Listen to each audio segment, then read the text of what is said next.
আজ বানাবো সম্পূর্ণ নিরামিষ শুক্তো। তো চলো, সব সবজিগুলো আগে কেটে ধুয়ে পরিষ্কার করে নিয়েছি। এবার আমি কড়াইতে তেল দিয়েছিলাম, বেগুন দিয়ে দিলাম, এবার লবণ অল্প দিয়ে এবার লাল করে ভেজে রেখে দিলাম।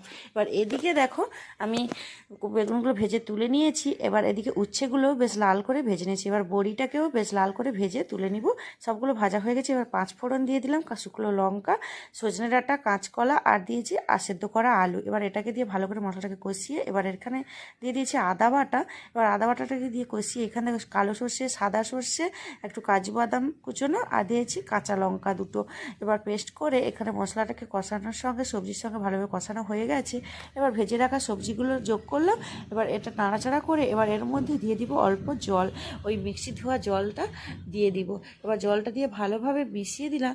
এবার এটা ফোটা পর্যন্ত অপেক্ষা করবো। এর উপরে দিয়ে দিলাম স্বাদ মতো চিনি অল্প আর দিয়ে দিলাম পরিমাণ মতো লবণ। ব্যাস, এখন